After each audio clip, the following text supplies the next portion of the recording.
இயேசுவில் என் அன்பு சகோதர சகோதரிகளே, ஆண்டவர் நாமத்திற்கு சோத்திரம். தினம் ஒரு ஜப வழியாக பேசிக்கொண்டிருப்பது உங்கள் அன்பு சகோதரன் பிரபு. எப்படிங்க இருக்கீங்க? இன்றைய நாள் எப்படிங்க போச்சு? உங்களுக்கு மகிழ்ச்சியாக இருந்தீங்களா? எப்போவுமே சந்தோஷமாக இருங்க. நம் ஆண்டவர் ஆகிய இயேசு கிறிஸ்து நம் ஜபங்கள் எல்லாம் கேட்டு நம் அனைவரையும் ஆசீர்வதிக்க போகிறாரு. மகளே மகனே கலங்காதீங்க. இன்னும் கொஞ்ச நேரத்தில் நம் ஆண்டவராகிய இயேசு கிறிஸ்து உயிர்த்தெழ போகின்றார். உங்கள் அனைவருக்கும் கிறிஸ்து இயேசு உயிர்த்தெழுதல் வாழ்த்துக்களோடு நம்ம ஜபத்திற்குள்ளாக பயணிக்க போகிறோங்க. நமக்காக மரித்த நம் ஆண்டவராகிய இயேசு கிறிஸ்து நமக்காக உயிரோடு எழும்ப போகின்றார். நம் இல்லங்களுக்கு வர போகின்றார். ஆசீர்வாதங்களை கொடுக்க தயாராக இருக்கின்றார். மகளே மகனே கலங்காதீங்க. 40 நாள் நம்ம என்ன பண்ணியிருப்போம்? சுத்தத்தோடு நம்ம ஜெபிச்சிருப்போம். நம்ம சுத்தப்படுத்தியிருப்போம். தினந்தோறும் ஜபம் இருந்திருப்போம். நம்ம என்ன பண்ணியிருப்போம்? நான்வெஜ் சாப்பிடாமல் இருந்திருப்போம். சில பல விஷயங்களை விட்டுருப்போம். 40 நாள் முடிஞ்சதுக்கப்புறம் எப்படி இருப்போம்?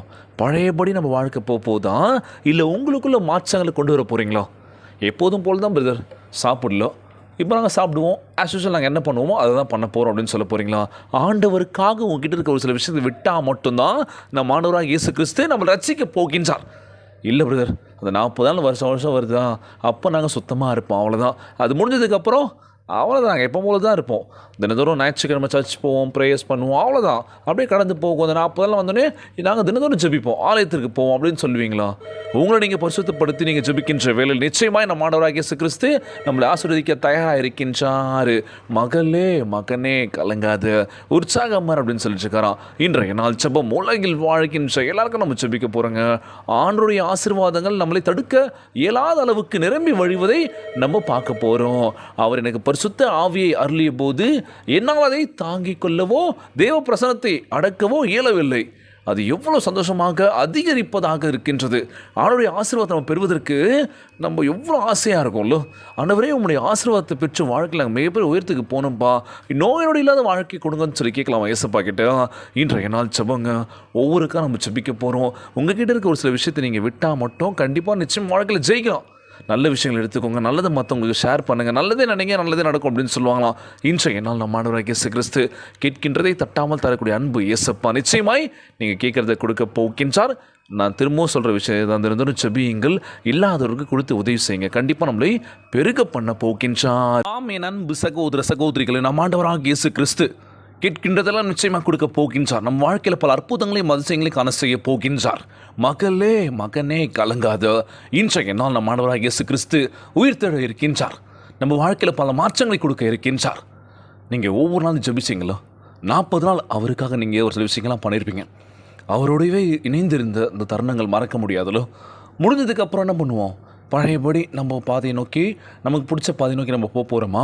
இல்லை ஆண்டவருக்காக இத்தனை நாள் நம்ம பட்ட ஒரு சில விஷயங்கள், அவருக்காக ஒரு சில விஷயங்கள் நம்ம பண்ணாமல் இருந்திருப்போம். இதெல்லாம் நான் பண்ண மாட்டேன்ப்பா, ஆண்டவருக்காக நான் இருக்க போகிறேன்ப்பா, பரிசுத்தப்படுத்திக்க போகிறேன்ப்பா அப்படின்னு சொல்லி நீங்கள் எப்பொழுதும் போல் 40 நாள் மட்டும் இல்லை, வாழ்நாள் முழுவதும் நான் ஒரு சில விஷயங்களை விட்டால் மட்டும் தான் என் வாழ்க்கை நல்லாயிருக்கும், குடும்பங்களும் நல்லாயிருக்கும் அப்படின்னு சொல்லி விட போகிறீங்களா? எல்லாமே நம்ம கையில் தான் மட்டும்தான், நம்ம கையில் தான் இருக்குது. வேறு யார் அட்வைஸ் பண்ணாலும் நீங்கள் ஏற்றுக்க மாட்டீங்க. ஆண்டவரே இறங்கி இந்த விஷயம்லாம் பண்ணாதீங்க அப்படின்னு சொன்னாலும் கேட்க மாட்டேங்களோ. பிரதர் எனக்கு பிடிச்சிருக்கு பிரதர், இதுலேருந்து என்னால் வெளியே வர முடியல. எனக்கு எத்தனை பேர் குடினால் அடிமையாக இருக்காங்களோ, போதை பழக்கத்தினால் எத்தனை பேர் அடிமையாக இருக்காங்களோ, என்ன பண்ணுறது எது பண்ணுறதுன்னு தெரியல பிரதர், நான் போதையில் பண்ணிட்டேன் அப்படின்னு சொல்லுவது எவ்வளோ கஷ்டமாக இருக்கല്ലോ. நம்ம ஆண்டவராகிய இயேசு கிறிஸ்து நம் பாவங்களுக்காக, நம்மளுடைய கஷ்டத்துக்காக, நம்மளுடைய ஒரு சில விஷயத்துக்காக அவரை என்ன பண்ணாங்க பார்த்துருவீங்களோ? எவ்வளோ துன்புறுத்தல், சிலுவையில் அடைஞ்சாங்க. ஆனால் மீண்டும் நமக்காக, ஐயோ என் மக்கள் கஷ்டப்படுவாங்க, நான் இல்லைனா எப்படி இருப்பாங்க அப்படின்னு சொல்லி உயிர்த்தெழுத நாள் ஈஸ்டர். ஸோ இன்னும் கொஞ்சம் நேரத்தில் நம்ம ஆண்டவராகிய இயேசு கிறிஸ்து நம்ம இல்லங்களில் உயிர்ப்பிக்க செய்ய போகின்றார். புது வாழ்வை உண்டாக்க போகின்றார். நீங்கள் என்ன செய்ய போகிறீங்க? ஒவ்வொரு நாள் நம்ம கேட்குற விஷயம் தான், ஆண்டவரே நீங்கள் எங்களுக்காக மரித்தீர், எங்களுக்காக எல்லா துன்பத்தை ஏற்றுக்கிட்டீங்க நீங்கள், ஆனால் நான் என்ன செய்ய போகிறேன் உங்களுக்காக? யோசிச்சுக்கிட்டே இருக்க ஆண்டவர், என்ன செய்ய போகிறேன்னு தெரியல ஆண்டவரேன்னு சொல்லி யோசிக்கிறீங்களா? நீங்கள் செய்யக்கூடிய விஷயம் என்ன தெரியுமா? கீழ்ப்படிதல். கோவத்தை கண்ட்ரோல் பண்ணிக்கோங்க, நிதானத்தோடு ஒரு சில விஷயங்கள் பண்ணுங்க. வாழ்க்கையில் அமைதி இது ரொம்ப முக்கியம் அப்படின்னு சொல்லுவாங்களாம். ஸோ அமைதியாக இருங்க, உங்களை நீங்கள் கண்ட்ரோல் பண்ணிட்டாலே வாழ்க்கை சிறப்பாக இருக்கும் அப்படின்னு சொல்லி இன்றைய நாள் ஜெபம் உலகில் வாழ்கின்ற எல்லாருக்கும் ஜெபிக்க போகிறோம். இன்னொரு முக்கியமான விஷயங்க, என் ஆஃபீஸ் அண்ணன் பார்த்தீங்கன்னா பழக்கடை போட்டிருக்காங்க. ஹஸ்பண்ட் அண்ட் ஒய்ஃப், அவங்க 2 பசங்க இருக்காங்க, 2ம் பையன். ஸோ சமீபத்தில் தான் ரொம்ப க்ளோஸ் ஆனாங்க, நல்லா பேசி பழகிறதும், எப்படி சொல்கிறது, அவர் அண்ணா அக்கா எனக்கு கிடச்சா அப்படி இருக்கும். அந்த மாதிரி பேசும்போதும் நிறைய விஷயங்கள் ஷேர் பண்ணுவாங்க. பழம் வாங்கினாலும் என்னப்பா தம்பி வாங்கலையான்னு சொல்லி பேசும்போது திடீர்னு 2 நாள் கடை போடல. எப்போவுமே அவங்க கடை லீவ் விட மாட்டாங்க. காலைல ஸ்டார்ட் பண்ணாங்கன்னா நைட்டு 11 மணி வரைக்கும் கடை இருக்குங்க. க்ளோஸ் பண்ணிட்டு தான் போவாங்க. லீவுன்றது விட மாட்டேன் தம்பி அப்படின்னு சொல்லுவாங்க. ஆனால் திடீர்னு 2 நாள் லீவ் போட்டாங்க. என்னடா இது அப்படின்னு சொல்லி. ஸோ அவங்க நம்பர் என்கிட்ட இருந்துச்சு. கால் பண்ணி கேட்கும்போது, எனக்கும் உடம்பு சரியில்லைப்பா, அண்ணனுக்கும் உடம்பு சரியில்லை, வீட்டில் பாப்பாங்களுக்கும் உடம்பு சரியில்லை அப்படின்னு சொல்லியிருந்தாங்க. கவலைப்படாதீங்க, கண்டிப்பாக ப்ரேயர் பண்ணிங்கன்னு சொல்லியிருந்தேன். இன்றைக்கி அவங்கள பார்த்தேன். என்ன ஆச்சுக்கா அப்படின்னு கேட்கும்போது இது மாதிரி சொல்லியிருந்தாங்க. எனக்கு உடம்பு சரியில்லை பிரதர், ஆப்ரேஷன் பண்ணியிருந்தேன். ஐ மீன் சமீபத்தில் தான், கிட்டத்தட்ட 4 மந்த் 5 மந்த் ஆகுது பேபி பிறந்து. ஸோ அதனால் வந்து ஆப்ரேஷன் பண்ண இடம் ரொம்ப பெயினாக இருந்துச்சு. என்னால் எதுவும் பண்ண முடியல. என் ஹஸ்பண்டுக்கும் பார்த்தீங்கன்னா ரொம்ப ஓட்ட முடியல, ரொம்ப ஃபீவரிஷாக இருந்துச்சு அப்படின்னு சொல்லியிருந்தாங்க. கவலைப்படாது, நிச்சயமாக நான் ஜெபிக்கிறேன். தினம் ஒரு ஜெபங்கள் கேட்டுட்ருக்கேன். அன்பான உறவுகள் கண்டிப்பாக ஜெபிச்சுக்கோங்க. அக்கா அண்ணா நல்லபடியாக இருக்கணும். அவனுடைய வியாபாரம் நல்லபடியாக இன்னும் சூப்பராக போகணும். 2 குழந்தைங்களும் ஆரோக்கியமாக இருக்கணுங்க.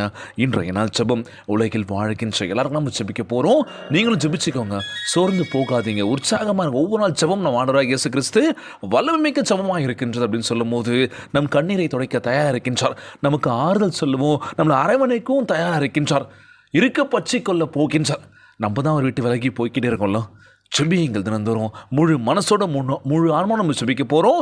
ஜெபத்திற்குள்ளாக பயணிப்போமா? எங்களை மிகவும் அதிகமாய் நேசிக்கின்ற அன்புள்ள ஆண்டவராகிய இயேசுவே, இன்றைய நாள் வாக்குறுதி வசனத்திற்காக நன்றி ராஜா. ஆண்டவரே, இதயத்தில் தாக்கத்தோடும் ஆத்மாவின் பசியோடும் உம்மிடம் வந்திருக்கின்றனப்பா. நீர் முழு மனதாய் பரிபூர்ணமாக திருப்தியாக்கக்கூடியவராய் இருக்கின்றபடியினால் உம்மை சோத்திருக்கின்றன. ஆண்டவரே, நீர் இஸ்ரவேலர்களை போஷித்து கண்மலையிலிருந்து அவர்களுக்கு மதுரமான தண்ணீரை கொடுத்ததைப் போல எங்களுடைய தேவைகள் எல்லாவற்றையும் நேர்த்தியான வழியில் சந்திப்பீர் என்று நம்புகிற ஆண்டவரே, எங்களை சுற்றிலும் இருக்கும் உலகத்தை அல்லாமல் உம்மை மாத்திரமே பார்ப்பதற்கு எங்களுக்கு கற்றுத்தாரும் ராஜா. நீர் எங்களுக்கு சிறந்ததை தருவீர் என்று நம்பி உம்மிடம் தைரியமாக கேட்டு பொறுமையோடு காத்திருப்பதற்கு உதவி செய்வீராக.